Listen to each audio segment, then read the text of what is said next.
मैंने इसमें डरने और भय का इसका कोई प्रश्न नहीं। पार्टी चुनाव लड़ाएगी, अब की बार किसी भी तरीके से 30,000 वोट पार करना है और 20,000 के अंतर से चुनाव जीतना है। और टिकट मांगने में हमको लगता है कोई बुराई भी नहीं है, और ये जो पार्टी का डिसीजन है। हमारे बगल में तीसरी बार भाजपा से नगर पालिका के चेयरमैन प्रवीण अग्रवाल जी बैठे हैं। इनसे ढेर सारे मुद्दों पर बात करनी है। बात यह करनी है कि केवल नगर पालिका कुर्सी तक आप सीमित रहेंगे कि आप राजनीति में और कोई सपना पाल के रखे हैं। धन्यवाद विनोद जी, आपके चैनल से हमको जोड़ने के लिए। तीसरी बार अब की नगर पालिका के अध्यक्ष हैं। 2006 में पहली बार हुए थे, उसमें सपा गवर्नमेंट थी। 360 वोट से चुनाव जीते थे। 2012 में फिर भारतीय जनता पार्टी ने विश्वास करके टिकट दिया, चुनाव लड़ाया, और हमारे शहर की जनता ने विश्वास करके 8,000 वोट से चुनाव जिताया था। उस समय बसपा की गवर्नमेंट थी। तीसरी बार जब आप चुनाव लड़े तो कौन सा ऐसा थर्मामीटर था कि सीएम की जनसभा में आपने कहा था कि हम 20,000 वोट से चुनाव जीतेंगे? ये अपना विश्वास होता है जी। 5 साल का हमारा कालखंड जो है खाली था। 17 में सीट रिजर्व हो गई थी, इस नाते चुनाव नहीं लड़ पाए। 23 में फिर से पार्टी ने विश्वास किया और जनता का अपार समर्थन था। हमारे भारतीय जनता पार्टी के कार्यकर्ताओं का, पब्लिक का और हर वर्ग के लोगों का यही था कि इनसे बेहतर कोई नहीं है, और एक तरीके से विश्वास था। उसी विश्वास के नाते मुझको भी एक इस चीज़ का था कि अब की बार किसी भी तरीके से 30,000 वोट पार करना है और 20,000 के अंतर से चुनाव जीतना है। ये एक टारगेट हम लोगों ने फिक्स किया, ये मानते हुए कि चुनाव हम लोग जीतेंगे, लेकिन जीतें तो अच्छे वोटों से जीतें। और उसी को लेकर हमारी पूरी टीम ने, पार्टी ने, सब लोग मेहनत किया। और माननीय उत्तर प्रदेश के मुख्यमंत्री जी की जनसभा सुल्तानपुर में थी, विवेक नगर सर्कल ग्राउंड पे। वहाँ पर भी मैंने बड़े ही उससे कहा था कि महाराज जी, अब की सुल्तानपुर में नगर पालिका 30,000 वोट हम लोग पार करेंगे और 20,000 से के अंतर से चुनाव जीतेंगे। ये एक टारगेट था, लेकिन हम लोग उसको अचीव करने में एक तरीके से कामयाब रहे। 27,500 वोट टोटल मिला और 19,019 वोट से जीत हासिल की। और यहाँ ये भी बताना चाहेंगे कि टोटल 55% मतदान शहर में हुआ था 2023 के चुनाव में, जिसमें अकेले भाजपा के कैंडिडेट के रूप में हमको 53% वोट मिला था। और सबसे अच्छी बात है सुल्तानपुर के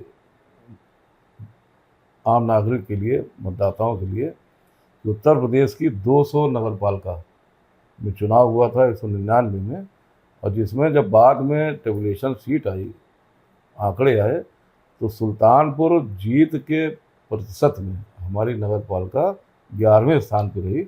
यह बड़ी गौरव की बात है। नहीं, गौरव की बात है तो ठीक है। पहली बार जब आप चुनाव लड़े तो आपसे चुनाव हारने वाले पूर्व विधायक अनूप संडा, वो 2 बार विधायक बन गए। आप केवल जो है अभी चेयरमैन की कुर्सी पर ही अटके पड़े हैं। क्या सपना है कोई? उस समय हमारी सरकार नहीं थी, और निश्चित रूप से हमने 2017 में भी हमारे कार्यकर्ताओं और आम जनता के कहने पर, उनके विश्वास पर विधानसभा का टिकट पार्टी से मांगा था, और 2022 में भी प्रयास किया था। 2027 में प्रयास करेंगे, मांगेंगे कि नहीं? नहीं, बिल्कुल मांगेंगे, इसलिए कि जनता का समर्थन भी मिल रहा है, कार्यकर्ताओं की मांग भी है। शहर के लोगों से लेकर विधानसभा तक के लोग आते हैं कि आपको टिकट मांगना चाहिए, और टिकट मांगने में हमको लगता है कोई बुराई भी नहीं है, और ये जो पार्टी का डिसीजन है।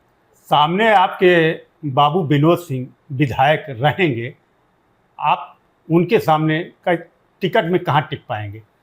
देखिए, बाबू विनोद सिंह हम सबके सुल्तानपुर के विधायक हैं, पूर्व मंत्री हैं, और सीटिंग के नाते पहला दावा उनका बनता है, और दावेदारी है भी, करेंगे भी, और करना भी चाहिए। अब ये पार्टी के ऊपर निर्भर करता है कि वो हर तरीके के समीकरण या किस प्रकार से अपनी बिसात बिछाती है, पार्टी भी सोचती है। तो उसमें अगर हम मानक पे फिट होंगे तो पार्टी लड़ाएगी, नहीं तो जिसको भी लड़ाएगी। हम लोग तो कार्यकर्ता हैं भारतीय जनता पार्टी के निष्ठावान, झोला झंडी लेकर उसके साथ लग जाएंगे। एक चीज मान लीजिए आपको टिकट मिल गया, सुनने में आ रहा है कि समाजवादी पार्टी से कोई बाहुबली आ सकता है, आप कैसे फेस करेंगे? देखिए, आजकल विनोद भाई, चुनाव जनता लड़ती है। जनता का समर्थन जिसको प्राप्त होता है, वो चाहे सीधा हो, सरल हो, जो भी हो, चुनाव में वही आता है। और भारतीय जनता पार्टी की समय लहर है, भारतीय जनता पार्टी के ऊपर इस समय लोगों का विश्वास है। भारतीय जनता पार्टी से कोई भी लड़ेगा, सामने कोई भी आवे, जीत भारतीय जनता पार्टी की होनी है। उसमें कहीं ये नहीं है कि किसी प्रकार का वो पहले वाले ज़माने समाप्त हो गए हैं, अब जनता चुनाव लड़ती है। मतलब आप डरेंगे नहीं बिल्कुल? नहीं, इसमें डरने और भय का इसका कोई प्रश्न नहीं। पार्टी चुनाव लड़ाएगी, चुनाव लड़ा जाएगा, और चुनाव में सारी चीज़ें पब्लिक के बीच जाकर अपनी बात रखी जाएगी। एक चीज ये बताइए, आपकी पार्टी आपको चुनाव के वक्त धनपतगंज का क्यों प्रभारी बनाता है, जबकि आप न बाहुबली हैं, न दबंग हैं, न माफिया हैं? देखिए, हम संगठन के कार्यकर्ता हैं पहले, जनप्रतिनिधि तो बाद में हुए। 2000 से ही हम संगठन में काम कर रहे हैं। 2003 में नगर अध्यक्ष हुए भाजपा के, 2006 में पार्टी ने टिकट दिया, 2009 में भारतीय जनता पार्टी ने जिले का हमको उपाध्यक्ष बनाया, और लगातार मैं उपाध्यक्ष के रूप में जिले का काम करता रहा। 2012 या 13 में हमारे यहाँ व्यवस्था है पार्टी में, जो जिले का प्रभारी पदाधिकारी होता है उसको कोई ना कोई मंडल दिया जाता है। अब 26 मंडल में धनपतगंज मंडल हमारा सुल्तानपुर का वो कुछ क्रूशियल था, तो पार्टी ने हमको विश्वास करके वहाँ का प्रभारी बनाया, और हमने कार्यकर्ताओं के साथ मिलकर और धनपतगंज मंडल का जो दायित्व मिला था उसको बखूबी सामान्य रूप से निर्वहन करने का प्रयास किया।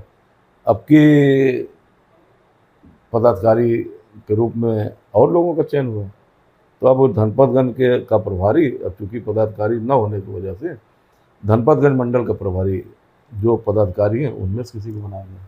मतलब आप मूड एकदम बना लिए हैं कि हमको अगर टिकट मिलता है चुनाव लड़ेंगे जरूर, मांगेंगे टिकट जरूर। देखिए, हम बहुत सामान्य वे में काम करते हैं। नगर पालिका की टिकट भी अपने काम और समीकरण और सारे बूते पर पार्टी जो है कि उसका पहला ध्येय होता है कि कौन चुनाव जीतेगा, इसी पैमाने पर टिकट का निर्धारण होता है, और उसी आधार पर हमको 3 बार भाजपा ने टिकट दिया नगर पालिका का, और अब के भी विधानसभा का विश्वास करेंगे तो लड़ा जाएगा। तो ये भी विश्वास है कि चुनाव जीत कर भारतीय जनता पार्टी के परचम लहराया जाएगा। चलते चलते एक सवाल, हो सकता है कि कुछ कड़ुआ हो, लोग कहते हैं, भाजपा के लोग कहते हैं, विपक्ष के लोग कहते हैं कि चेयरमैन साहब सिटिंग विधायक से डरते हैं। ऐसा कुछ नहीं है, वो हमारे बड़े भाई हैं, माननीय विधायक जी। हम लोगों की हमेशा बातचीत होती रहती है, एक दूसरे से सलाह मशुरा भी होता रहता है बहुत सारी चीज़ों में। और ये अब कौन ऐसे लोग हैं जो इस प्रकार की बात को आगे बढ़ाते हैं, मैं नहीं जानता। एक चीज़ आप ये बताइए, CNDS कोई एक संस्था है कार्यदायी, वो जो है एक निर्माण कार्य को लेके आपको आमंत्रण पत्र भेजी थी, और आपने जो उस आमंत्रण पत्र को फेंक दिया था, क्या मामला था? अब जैसे नगर पालिका का कोई प्रस्ताव है, मुख्यमंत्री वैश्विक नगरोदय योजना से हमने प्रस्ताव भेजा नगर पालिका का। ये कोतवाली के पीछे जो है वेंडिंग जोन के पास जो है कॉम्प्लेक्स है। अब चूंकि 3 करोड़ के ऊपर की जो भी योजनाएं होती है वो CNDS से जाती हैं। अब CNDS ने कहाँ से ये चूक की मैं नहीं जानता, लेकिन जब उनको बताया गया, जब उनके संज्ञान में आया, तो उन्होंने फिर इन्वॉल्व किया नगर पालिका को भी। भाई देखिए, चेयरमैन का मतलब होता है नगर पालिका, और नगर पालिका का मतलब पूरा बोर्ड, उसमें चेयरमैन के साथ साथ सभी सभासद की भी प्रतिष्ठा और नगर पालिका की भी प्रतिष्ठा जुड़ी होती है। चेयरमैन कोई इंडिविजुअल व्यक्ति नहीं होता। अगर हमारा प्रस्ताव था, नगर पालिका का प्रस्ताव था, तो CNDS ने चूक की थी, लेकिन बाद में उसने सुधार भी किया उसने, तो कहीं कोई ऐसी बात नहीं थी। चेयरमैन परवीन अग्रवाल जी से कई मुद्दों पे बातचीत की गई। बड़ी ही गंभीरता से उन्होंने जवाब दिया। इतना ज़रूर कहा कि अगर टिकट मिलता है विधानसभा का तो मजबूती के साथ चुनाव लड़ेंगे, कहीं से डरने की बात नहीं होगी। विनोद पाठक, विशेष संवाददाता, अनाज टीवी, लखनऊ।